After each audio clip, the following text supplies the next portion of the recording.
Bonsoir à toutes et à tous et bienvenue. Il est le plus jeune prétendant à la présidence, incarnant une nouvelle génération de leaders en Côte d'Ivoire, soutenu par un élan populaire.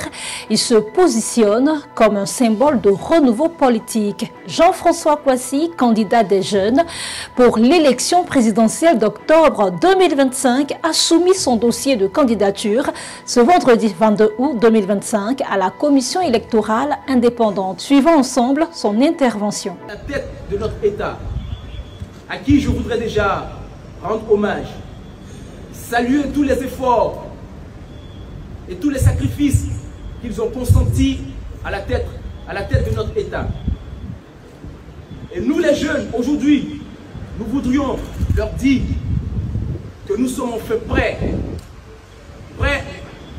à prendre le relais, prêts à assurer la relève. Nous voulons rompre avec un demi-siècle de pratiques politiques.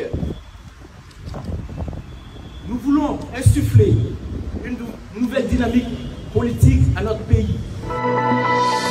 Le président du PDCI RDA a procédé à la nomination d'un nouveau délégué à Dabakala. M.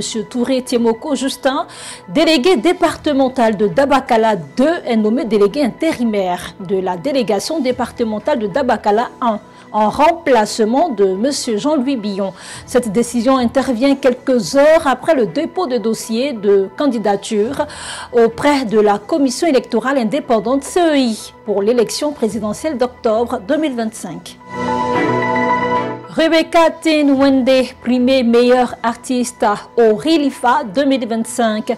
Rebecca Tin-Wende, Compaoré, comédienne, conteuse, professeure de théâtre à l'INSAC, a reçu le Grand Prix Rilifa, rencontre internationale de la littérature féminine et des arts. L'événement qui se tient chaque année récompense les écrivains ou artistes qui se sont le mieux illustrés au cours de l'année. Dans la catégorie art, le choix du jury s'est porté sur la talentueuse jeune dame.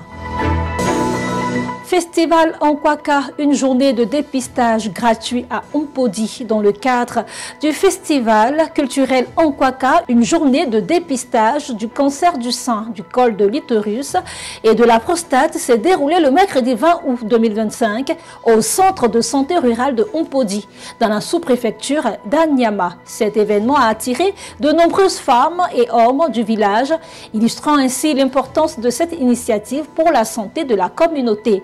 Pour rappel, le festival se poursuit jusqu'au samedi 23 août 2025 avec plusieurs activités prévues. C'est le week-end, prenez soin de vous et surtout de votre cœur, car de lui viennent les sources de la vie. Au revoir.